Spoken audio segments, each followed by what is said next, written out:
massaging out in front of you, and just use your thumb to work your way from the heel. So just start at the back of the heel, put a little bit of pressure there, just feel the bone, feel the muscles, feel the tissues, and just use the amount of pressure that feels right for you. It's going to be different for everybody. And just work your way down towards the arch, work your way into the arch, maybe a little bit more pressure in there if you need it, or a little bit less. And you can use your fingers. I'm going to turn my foot so you can see. You can use your fingers this way on the other side of your foot to do a simultaneous massage on the top of your foot if you want, or you can just leave them there for support. So whatever feels right for you, you can kind of alternate back and forth between the thumb and the fingers. But it's almost like you're picking up your foot, or you're picking up a handle with your fingers. That's what you want to think about as you're massaging. This is probably a part of your foot that gets a lot of use from being in shoes, and just from the arch usually ends up getting a lot of I'm stuttering. Your arch ends up taking a lot of pressure. So let's just give it a little bit of love. Get it feeling a little bit better. One of the other interesting things about massaging the foot is that there's meridian points and meridian channels that come through and exit from the foot. So not only are we affecting the muscles and the joints and the tissues in the foot itself, but we're also in effect massaging some of our organs by massaging here with our thumb, because the organs have channels that travel through the feet or through the leg and down into the foot. So in effect, we're also doing a service to the rest of our body and to our organs as well by massaging our feet. And this is based on Chinese medicine, which is thousands of years old and has a lot of knowledge about the way in which the body's interconnected. So if it's something that resonates with you, then definitely good to have the knowledge and the awareness. All right. Ooh, that feels good. Get right into the ball of the foot there.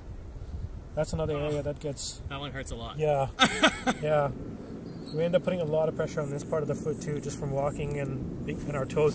One of the things that is really interesting to notice as well with the foot is sometimes when we're walking in shoes, we tend to favor the ball of the foot or the big toe. So it's important to kind of spread your awareness, if you will, into the other toes and into the other part of the foot, and really pay attention to how you're holding your whole foot and how you're splaying your toes. We tend to favor this part a lot more, generally speaking, and sometimes we tend to also crunch our toes or hold them like this. So we want to be aware about that when we're walking. We want to be aware about that when we're standing. So it's one of those things that takes moment-to-moment awareness, and the way to develop that moment-to-moment awareness in our day-to-day lives is by doing things like this, because now we're creating that neurological pathway and that neurological pattern to remember, oh yeah, right, okay, I can feel my foot, I can feel my toe, I can feel all my toes. And so it's really just your body creating this awareness and this memory of the foot and of the feet and of the toes. And then that memory comes back again later. So there we go. I have a question on that. Yeah. So what is your technique? My thumb's getting very sore from doing this, so I have to keep switching hands. Okay. I know you have nice, strong, powerful hands because you massage. Yeah. What about me, weaklings like me? That's an awesome question. So what you can do is take the opposite hand to make it into a fist, and use your fist. Oh. Yeah, there you go. So now you're actually taking the pressure off your thumb. That really gets in there. Yep. I like that. Yep. So just get in there with your fist, and now you've got not just your thumb working, but you got four fingers, right? So you've got more surface area that you're covering. Oh man. And so use the other hand to just kind of provide a little bit of support, and just get in there with the knuckles. And with this, you can kind of play around a bit more with the movement. You've got that back hand supporting, so you can really get in there and just get a really nice massage for yourself there. Yeah, get right into that big toe. So you can see how you can kind of angle out this way too, and you can get a bit of a different approach or a different pressure point, if you will. So, play around with your knuckles positioning, play around a little bit with your hand positioning. Found a new spot. Yeah, there you go, right?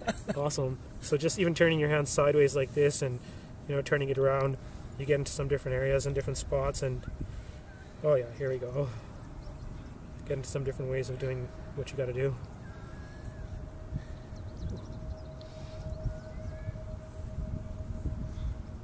Yeah, so give that a try, see how it feels.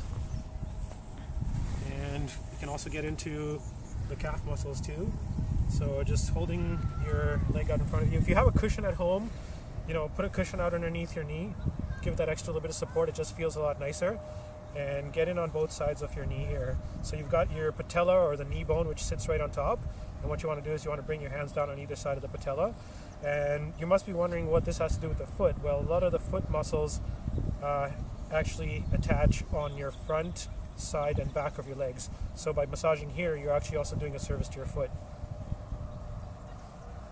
And there's a nice little bone that sticks out on the side here, just below the knee.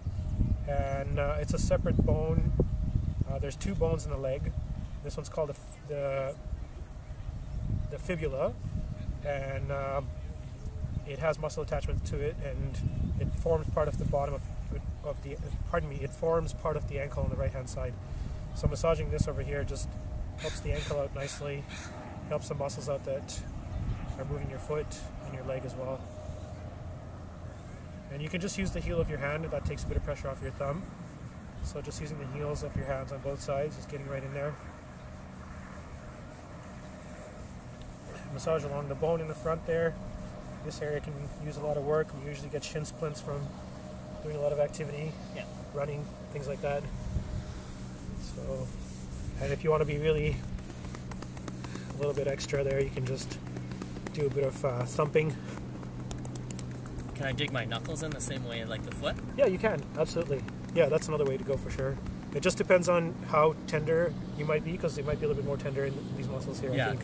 So you just want to be aware of not pushing too hard, but you know, giving it a bit of a good dig is not a bad thing. And I find the next day after, walking feels different. Yeah. More range, but also you feel all the muscles that are there. Exactly. I like it. Yeah. It feels like accomplishment. Absolutely. Great. Okay. Stretch after back. Alright, so I think that takes us through a good stretch routine, or a good massage routine for the legs.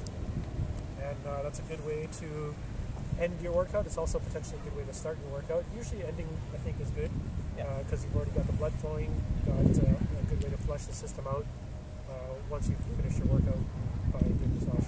Thanks again for joining us on the Foot Geeks today. If you have any questions or concerns, post those below the video. And if you haven't subscribed to us yet on YouTube, do so right over that way. Have an amazing day.